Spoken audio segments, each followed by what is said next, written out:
Hello, listeners, and welcome back to the mysterious disappearance of Susan Cox Powell. Mm-hmm.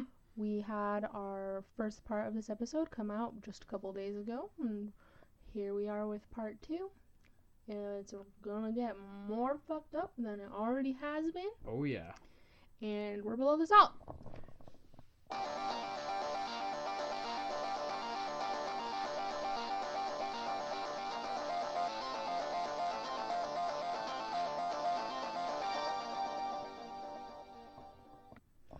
So, yeah, it's been like 2 weeks since Susan has disappeared. Yeah. Jack, why don't you get us caught back up? Yeah, I'll take it away here. All right, so, police are searching for Susan.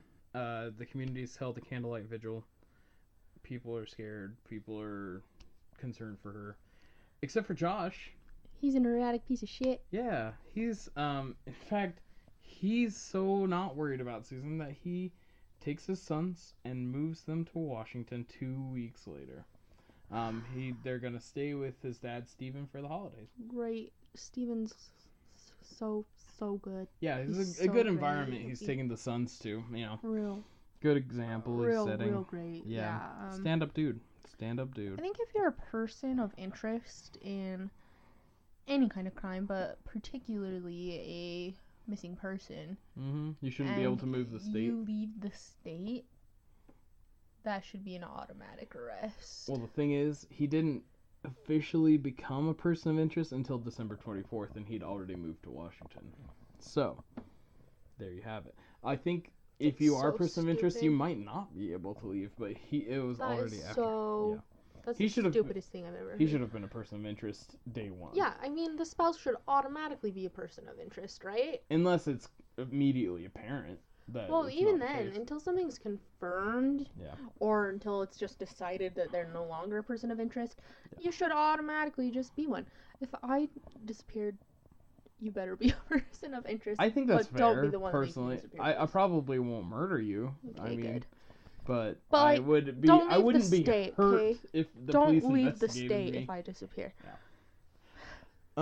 Yeah. So, my dog just hit her head on the table. She's kind of silly, kind of dumb sometimes. That's okay. We still love her. You can hear a little bit there. Josh didn't even call into his job through all of this. So, by December 24th, he'd also been fired from his absences. On January 6th, he and his brother Michael drove back to West Valley City to pack up his family's belongings, which obviously would indicate that he was permanently moving to Puyallup, not just visiting for the holidays. Stephen Powell's home in Puyallup, Washington, which was also occupied by his brothers Michael, his brother Jonathan, and his sister Alina. Soon after he returned to Puyallup, a website called SusanPowell.org mysteriously appeared online. It was self-described as the official website of Susan Powell. And the site's anonymous entries defended Josh as the victim of a smear campaign by Susan Powell's family and his sister Jennifer and the LDS Church. Wow. While we're at it. Some of the posts contained Susan's childhood journals, which Josh had taken out of the home. Later posts speculated that Susan's disappearance was connected to that of Stephen Kocher, Right. a Salt Lake Tribune journalist who also vanished the same week as Susan, and that the two of them had run off to Brazil together. To Brazil? To Brazil. Wow. Yeah.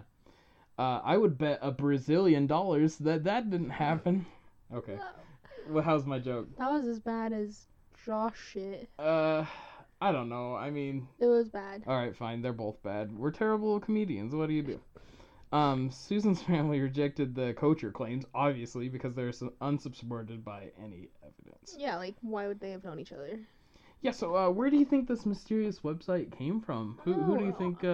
Was it Josh? It was Josh and his brother Michael. And his brother Michael. Yeah, who later on the record supported these stories, claiming that Susan was mentally ill and had run off with another man. God. So, yeah, this is what's happening. That was the sound of Valerie's soul leaving her body. She's frustrated with this case, as are we all. In early 2012, so like a long time after this initial period, Michael also established a Google Sites page called For the Kids, which is the number 4, the word THE, capital KIDZZ. Ew, two Z's. 2 Z's. Well, probably because For the Kids with a single Z had already been taken. They're like, oh no, we can't get that domain name. Which claimed that Susan's parents were abusing and neglecting the boys, because at this point, they had been awarded custody. They had been awarded custody of the boys. Mm-hmm. So, the boys are getting abused by Chuck and Judy Cox. Mm-hmm. Just like they abused Susan, right? Yes, definitely with no evidence. They were doing this abuse in collusion with the Washington Child Welfare Authorities, the West Valley City Police, and the LDS Church. Wow. It's a huge conspiracy involving all these people, and only the Powell family knows about it. Yeah, it's obviously a total hit job and just nonsense. So. Mm-hmm. They also said that the West Valley Police were harassing Josh. Lawyers for the Cox family disputed those allegations, and Google removed the site after a few days for terms of use violations. Mm-hmm. So clearly, they're playing like a psyops game and trying to win the public over to their side. Yeah. And they're not doing very good. No, they're really bad at that whole thing. So, Josh's sister Jennifer, she had suspected from day one, when she got the call from Josh, and that Susan wasn't with Josh that night. Mm-hmm. When he came back, that Josh was either responsible for or very much involved in Susan's disappearance. Yeah, Jennifer is awesome. She's on the money. Her name's Jennifer Graves now, mm-hmm. and she's just in such a hard place to be. Really is. And I truly think doing her very best to do what is right. Absolutely. And to be a good person and to help however she can. Yeah. I just feel so bad for her at the memorial. She's put in a really unusual spot. It was really interesting to hear her speak, because like all of Susan's friends, of course, and some of the other people at the panel, there were also just some other survivors of domestic abuse. Yeah. And they all definitely rightfully had a very one-sided opinion about the whole case. Mm-hmm.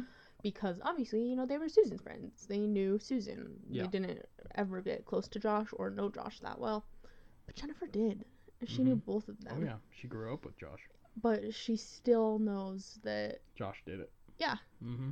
And is trying to help Susan's case as much Absolutely. As she can. But she definitely has some different opinions that are... She has a unique perspective from being inside the family. Yeah, she reaches the conclusions that she has reached very differently from most other people.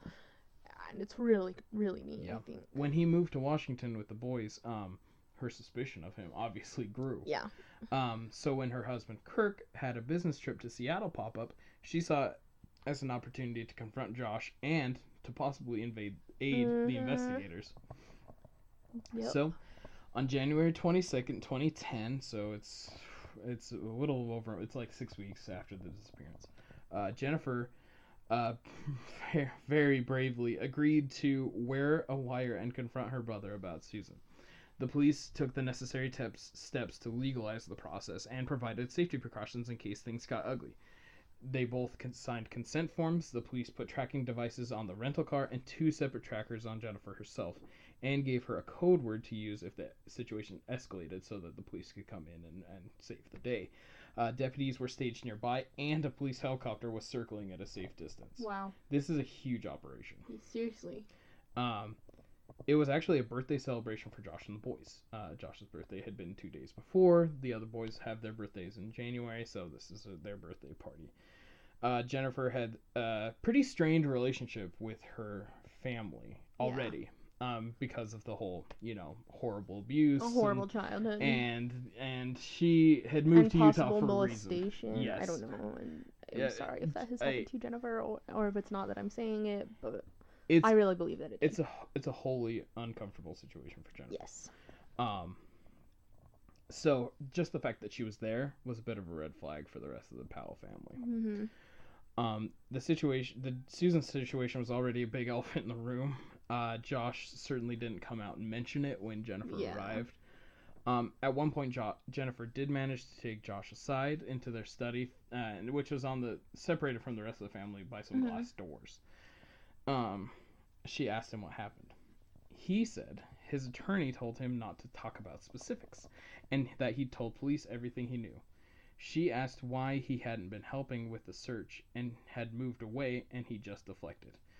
Here's a little bit of audio from Jennifer's wire recording of her and Josh's conversation. I think you just need to confess now and get it over with. Don't be ridiculous.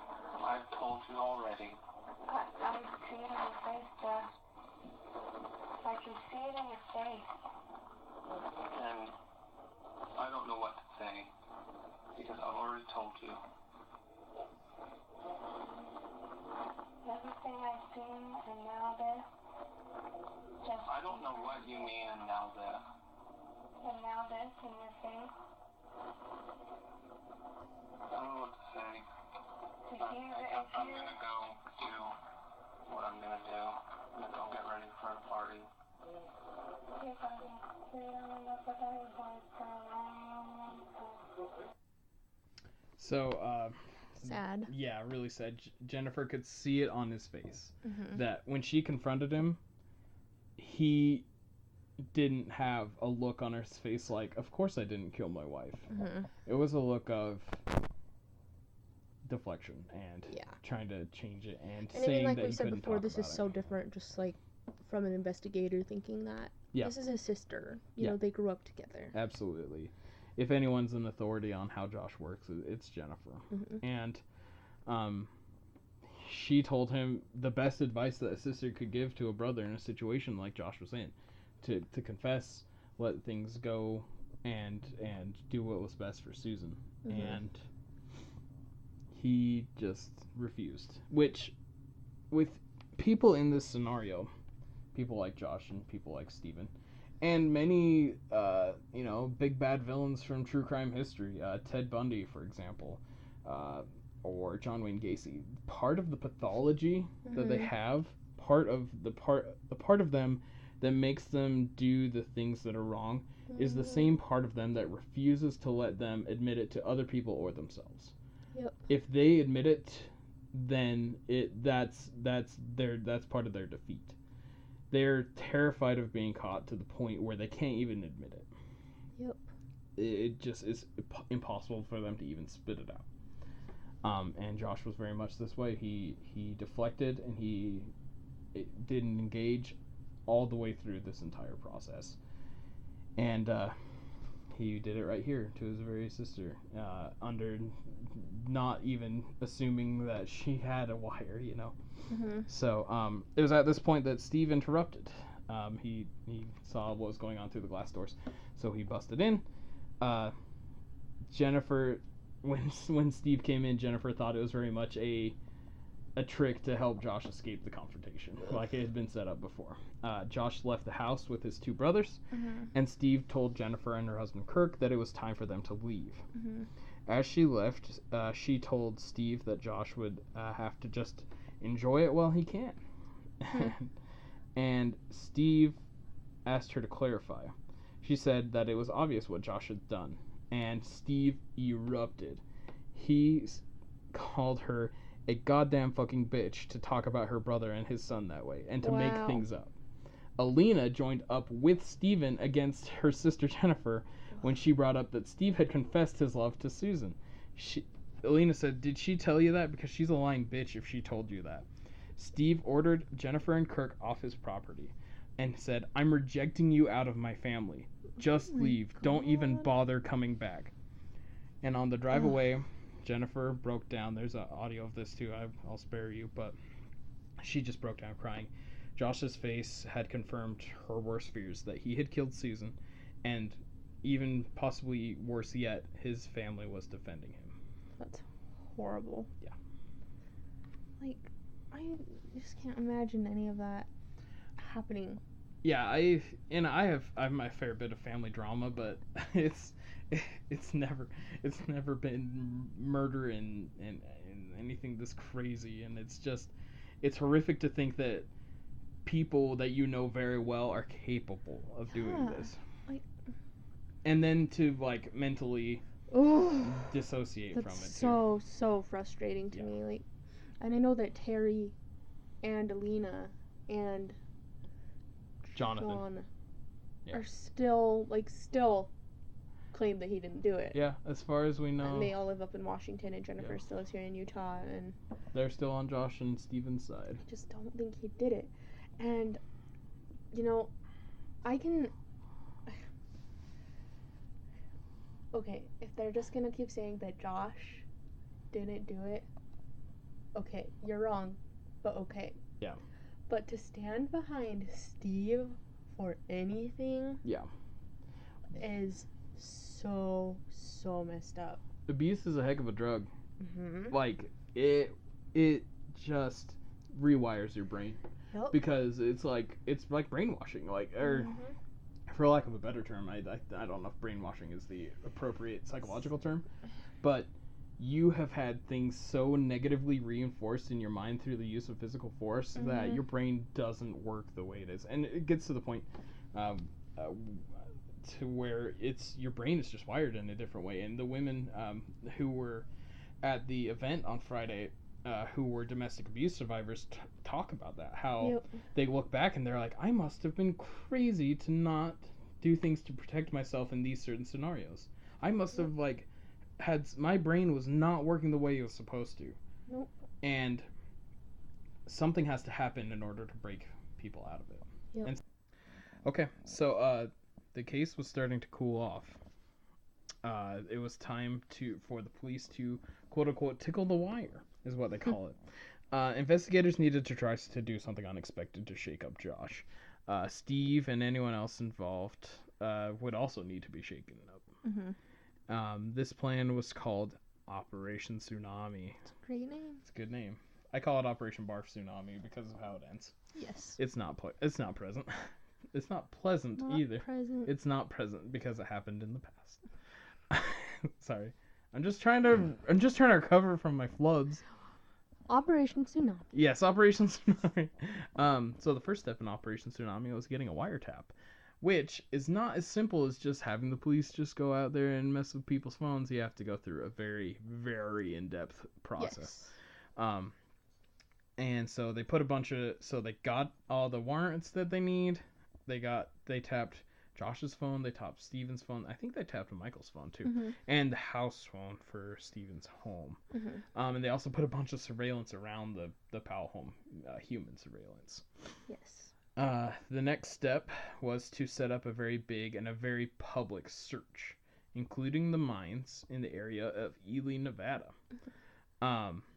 They said that there was some sort of credible lead out in Ely, which may or may not have actually been true. The police were using the question mark that is Ely, Nevada.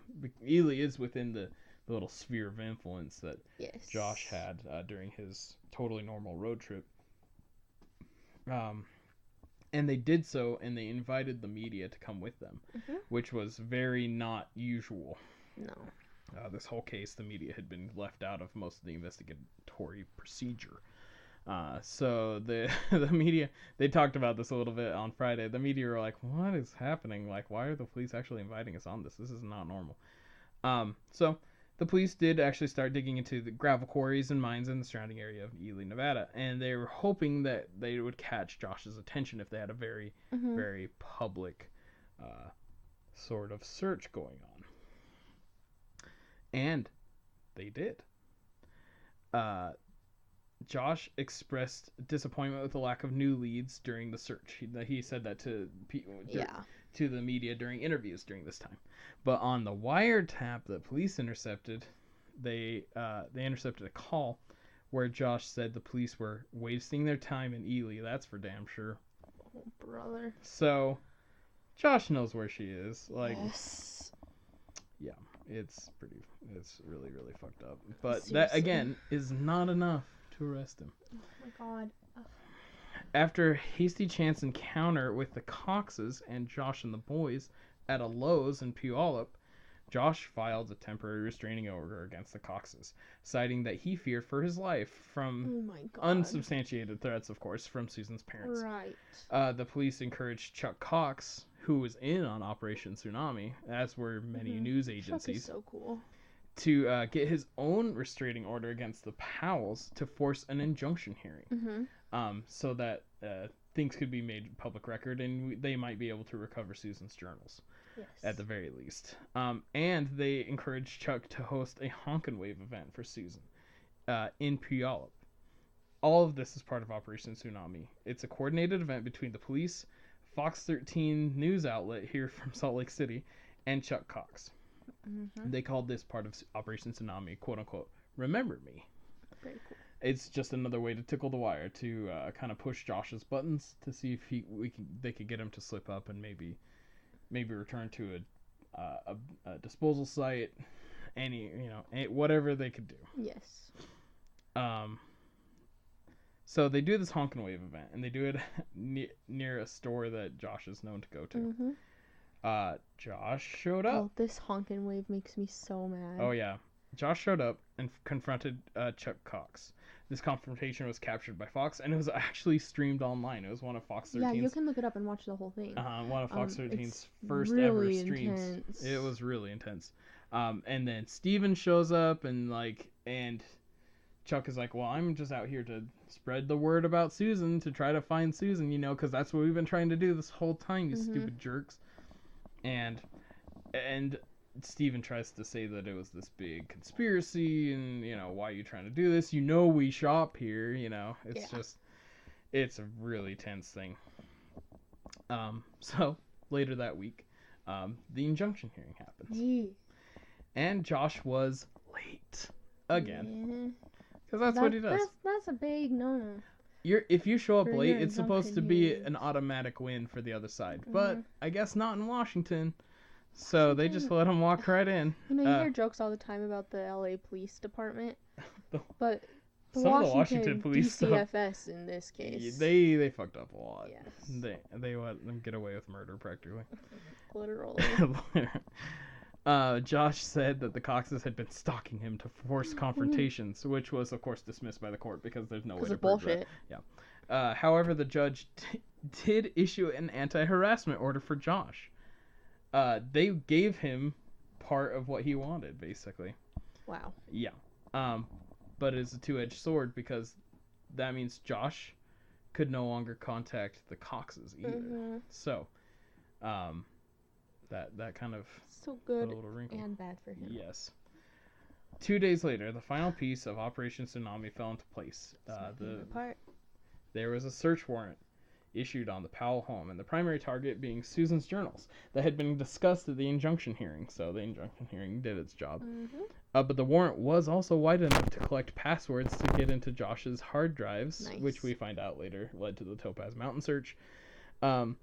Photos, video evidence, or trace evidence as well. 20 members of the joint task force between the Washington police and the West Valley police served the warrant. In fact, Josh was the one that opened the door when they knocked. They forced the whole family to stay outside. And it was apparently super hot. It was like in the middle of July or something. Nice. So the whole family's sitting outside, except for Steve Powell. Stephen Powell happened to be out of town on business 4 hours away. This meeting was likely a ruse formed by police to get him out of the house because there was no business meeting when he got there. Nice. So they will never confirm that. In fact, on Cold, when Dave Cawley is talking to Detective Ellis about it, Detective Ellis kind of does like a, I will neither confirm nor deny that we made up that meeting to get Stephen out of the house. It's amazing. Yeah, it's cool. He's so dumb. Meaning Steve. Yeah, he's dumb. Not Detective Ellis. Detective Ellis, he's great.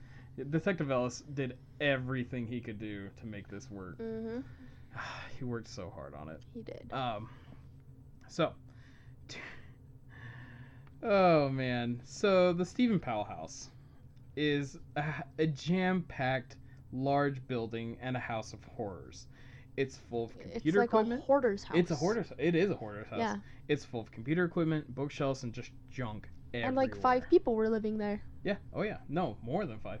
You've got Steven, you've got Alina, and Michael, Jonathan, John. and his wife, and Josh, and the 2 boys. It's 7 people at Oh least. my God. It's a huge house. And it's full of people. Mm-hmm. And Josh had custody of his sons at this point. He did, yes. Okay. They found photos of a mine in Josh's room. Next to a massive security system monitor for the entire house. There's cameras everywhere. He was super paranoid and at this point. He set it up, like all the doors. Yes. Everything. Down the road a little. Everything had a camera. But he didn't notice the 20 police officers show up, I guess. Just because he answered the door. Dummy. John's room was possibly, one of the more horrific rooms. He had a noose hanging from the ceiling. He had hand-drawn pictures of swords stabbing female genitalia. Jesus Christ. Yeah, it was like really creepy in there. Plans for the SusanPowell.org website, written down notes, were lying on the kitchen table.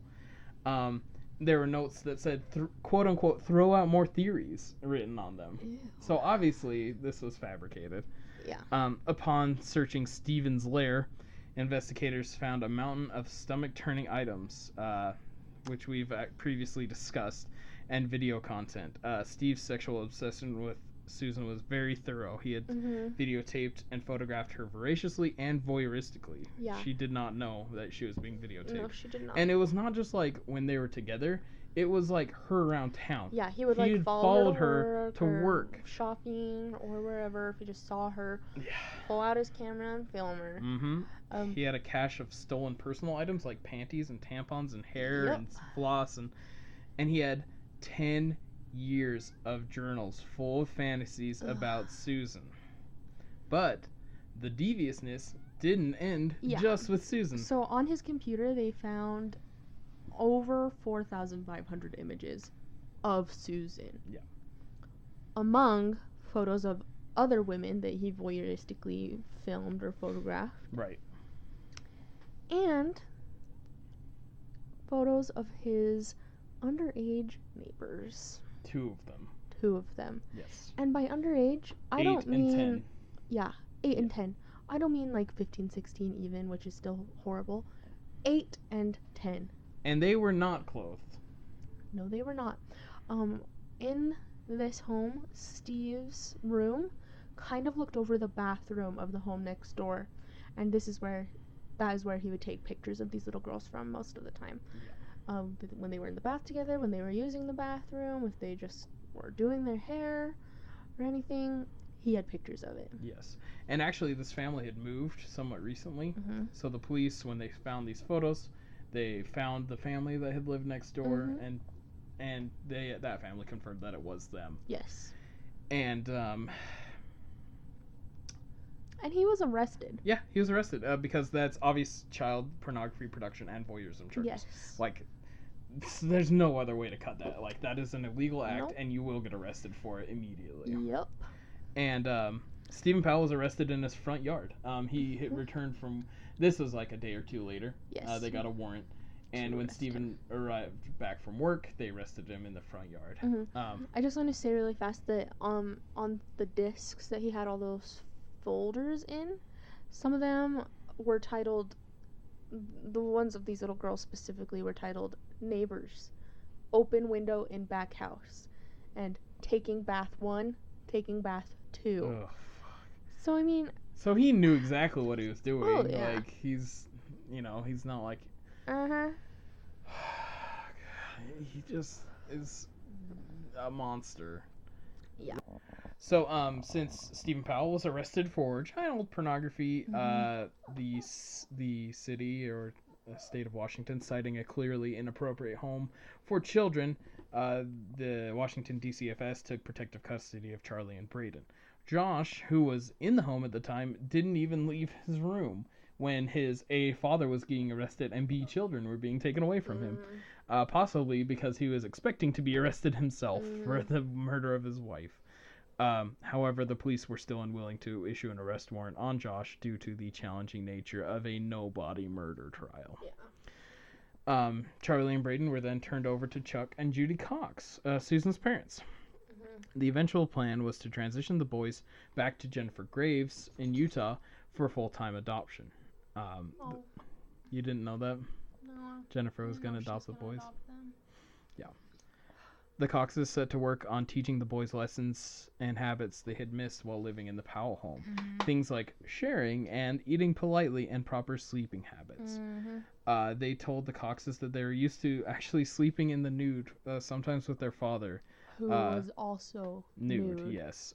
This news and the possibility of sexual abuse in the Powell home by Josh, of course, devastated the Cox family and led to the question, exactly how fucked up is Josh? Yep. In the years after Susan, Josh's qualities as a single parent began to emerge.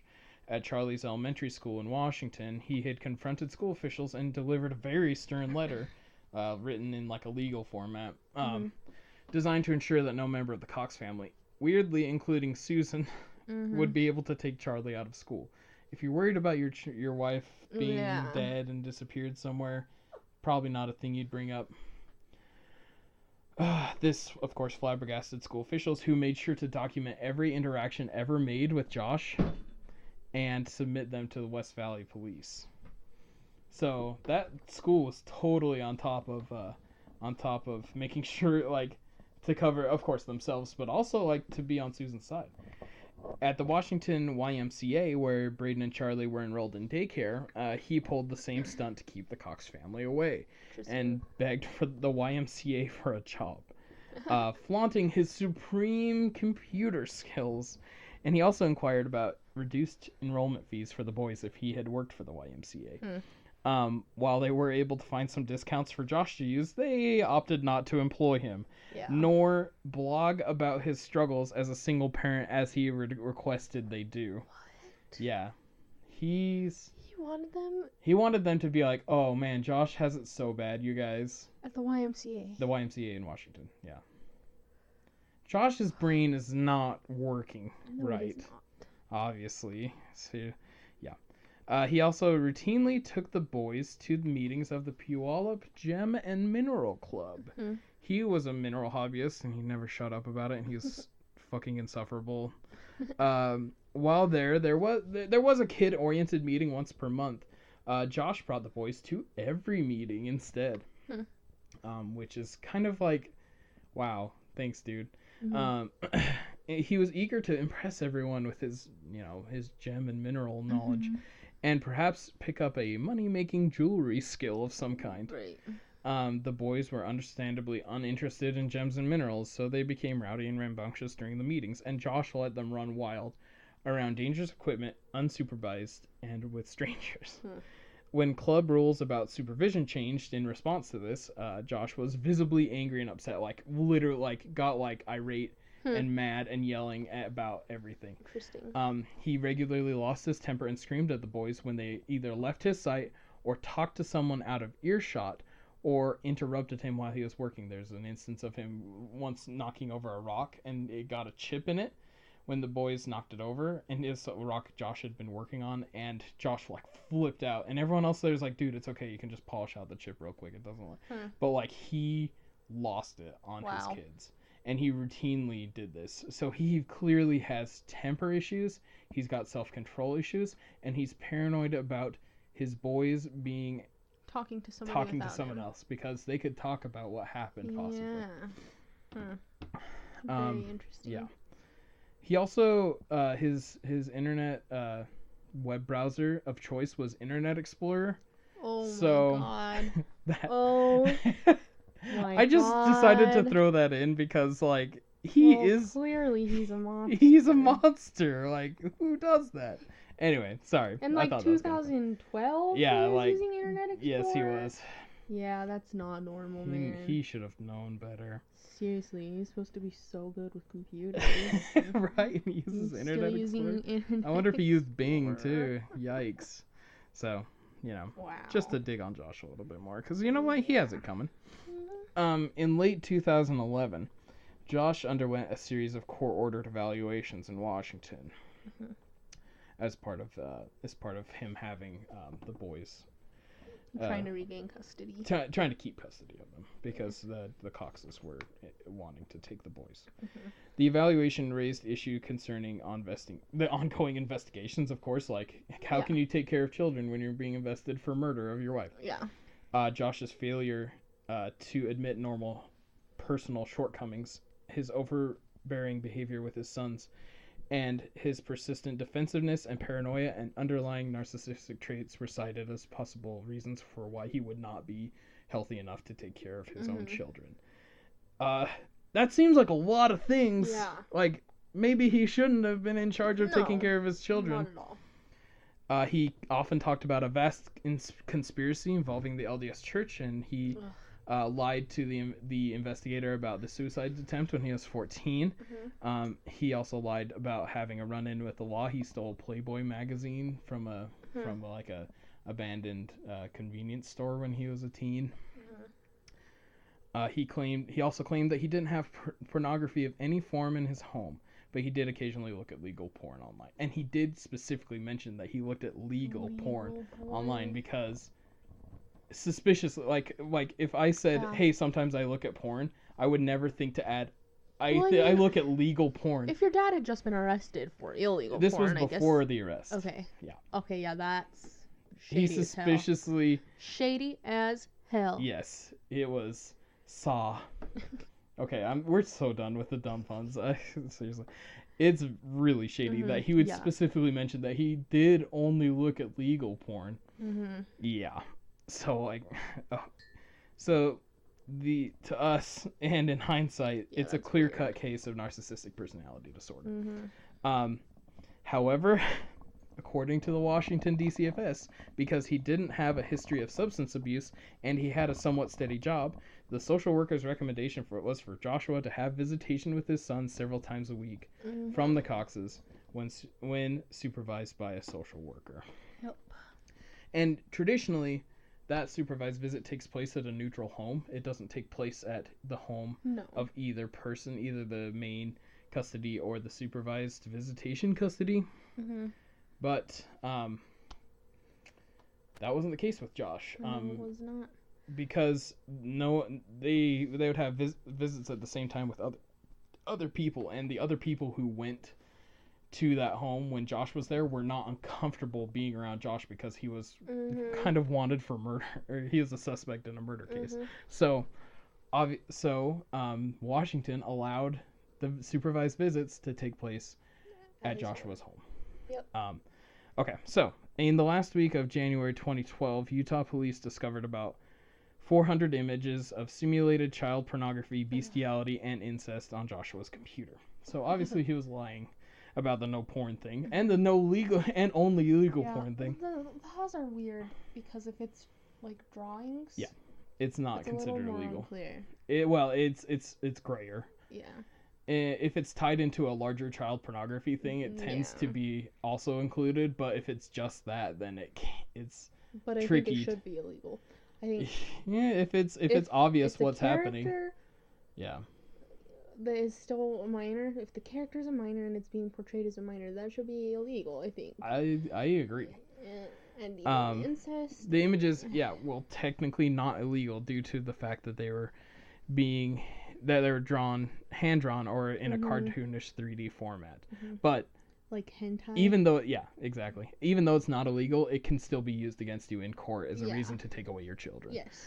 Of course, this was great concern to social workers, particularly because Josh had explicitly denied having such material in his home. So, on February 1st, 2012, Joshua was ordered to receive a more thorough psychosexual evaluation and polygraph test. And this news of him going through this process would prove to be his final straw. Yep. And then just a couple days later, on February 5th, 2012, he was expecting to have his boys over for one of his supervised visits. And they came with their social worker. Her name is Elizabeth Griffin Hall. Yeah. And when she got there, the boys, she got them out of the car and they ran ahead to the door, of course, like kids do. She was just a couple steps behind them, and Josh was there waiting already. And he opened the door, And right after the boys came in, slammed and locked it as fast as he could before Elizabeth could come inside. Yeah. Which That, is, of course, is an immediate red flag. yeah, it's against the rules of supervision, too. The social worker needs to be in there. Mm-hmm. You know, That's the whole law. point of supervised visits. Elizabeth immediately called 911. Yeah. Of course. Well, because the guy is a murder he's suspect. A murder suspect, and she could also smell gasoline. Ugh. So I'm gonna. And Josh said something like, "I have a surprise for you." Yeah, as the boys were running up, he called to them that he had a surprise, and then that's when he locked Elizabeth out.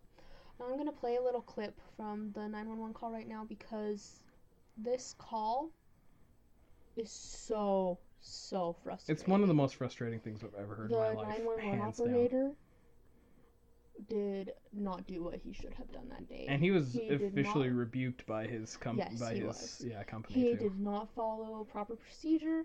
He didn't listen.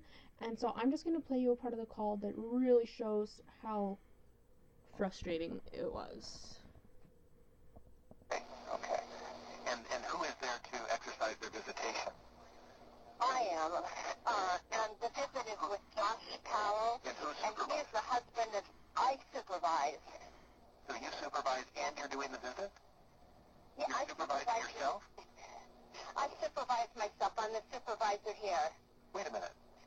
If it's a supervised visit, you can't supervise yourself. If you're the I do visitor. supervise myself. I'm the supervisor for the supervised visit. Okay, well, aren't you the one making the visit? Or is there another I'm the one- parent that you're supervising? No. Yes, I'm the one that supervises. I pick up the kids at their grandparents. Yes. And then who visits with the children? Josh Powell.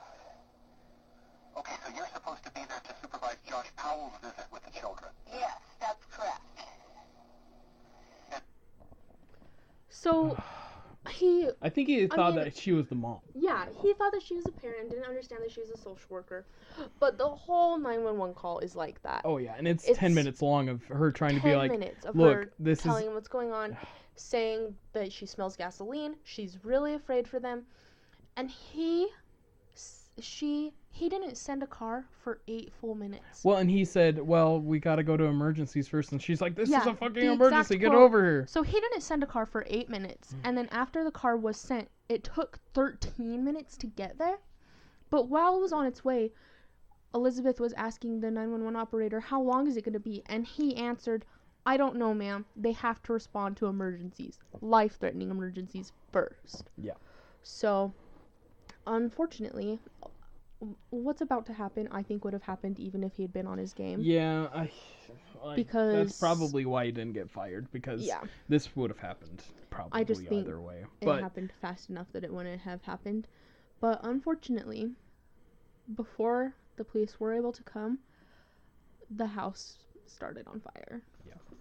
it basically and- exploded because it was full yeah, of gasoline Basically fumes. exploded. Yeah. It was horrible. Yeah. And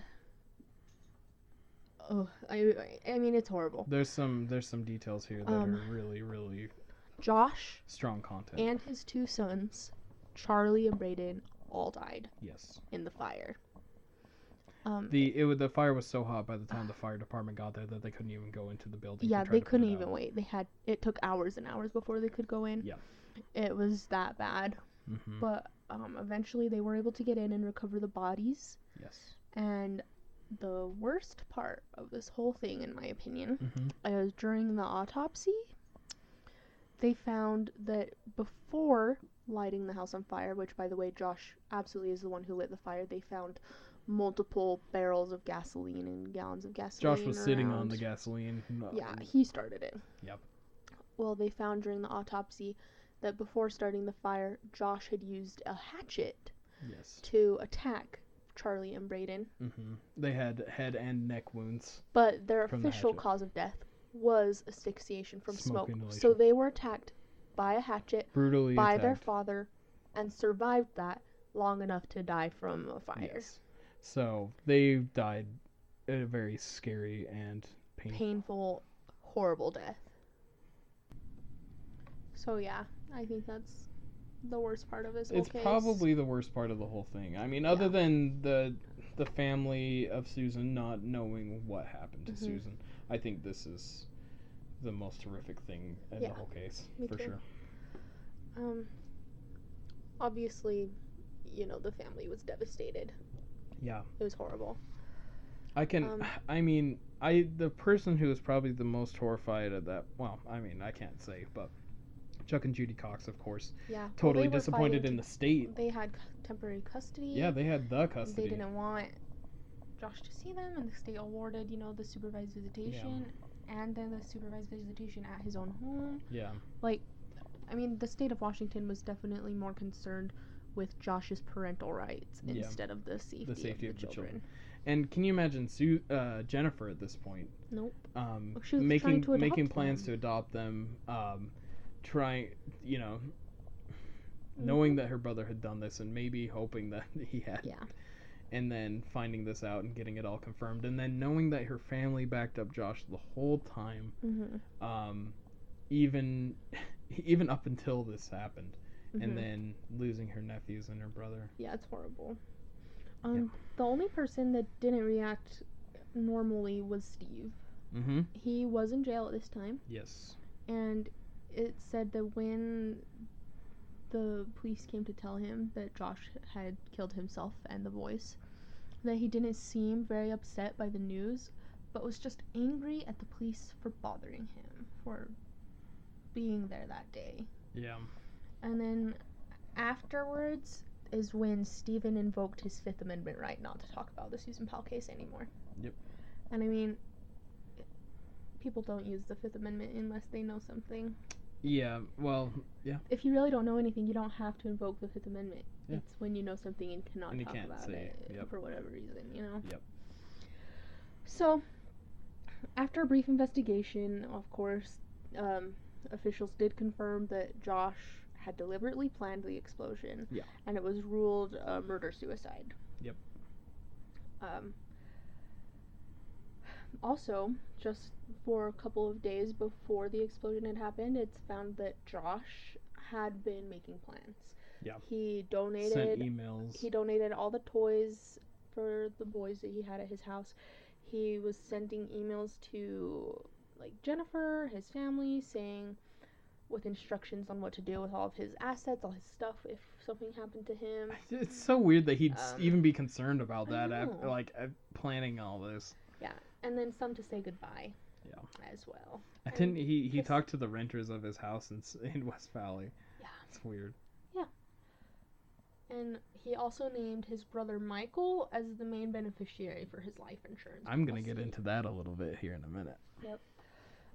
Charlie and Braden were both buried at Woodbine Cemetery in Puyallup. With Susan. Not with Susan. No, not with Susan. Because her body was never found. That's right. Susan's on their marker. But she is on their marker. Yes. There's a memorial there. And yeah, the Coxes go there every year on the anniversary to host a little public memorial, and there's also a statue there called the Christmas Box Angel that was dedicated to Charlie and Braden and is said also to be dedicated to anybody that has lost a child. They encourage people to go there and leave flowers. And it's very sad. It's really sad, and that kind of begins the final phase of this story. 1 year and 1 week after the deaths of Josh and the boys, it was February 1st, 2013. Michael Powell was in Minneapolis, Josh's brother.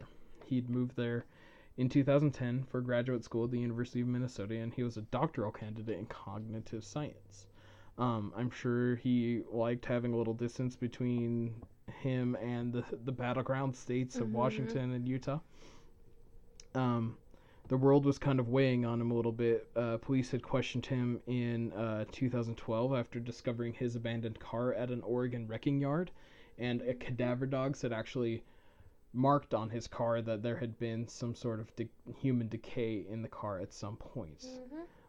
His defensiveness about this and his evasiveness about this, plus the timing of his phone records on December 6th, 2009, the day of Susan's disappearance, led them to believe he had been an accomplice in either the murder of Susan Powell or the moving of her body after the fact during Josh's totally normal road trip. Mm-hmm.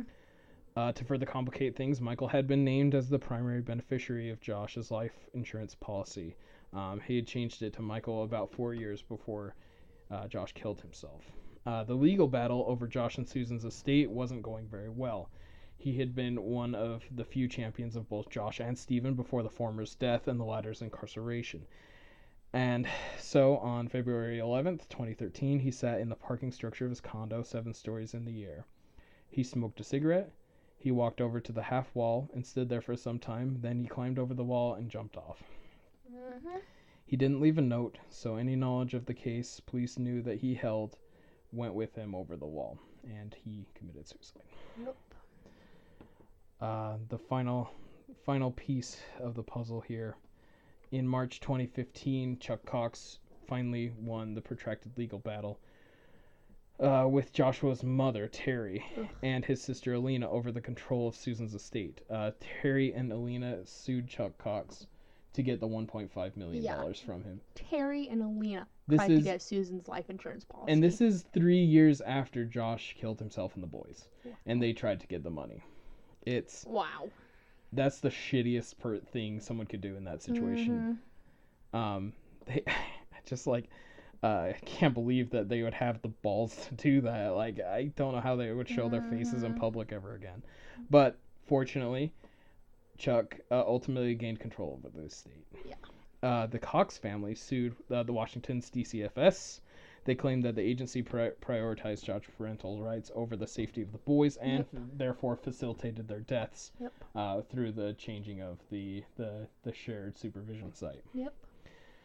Susan's family has also pressured lawmakers in Washington and Utah to pass a bill that would restrict or block visitation rights for parents being investigated for murder, which eventually did pass this law in both states. Mm-hmm. Good. And that's kind of the end of the story up until now.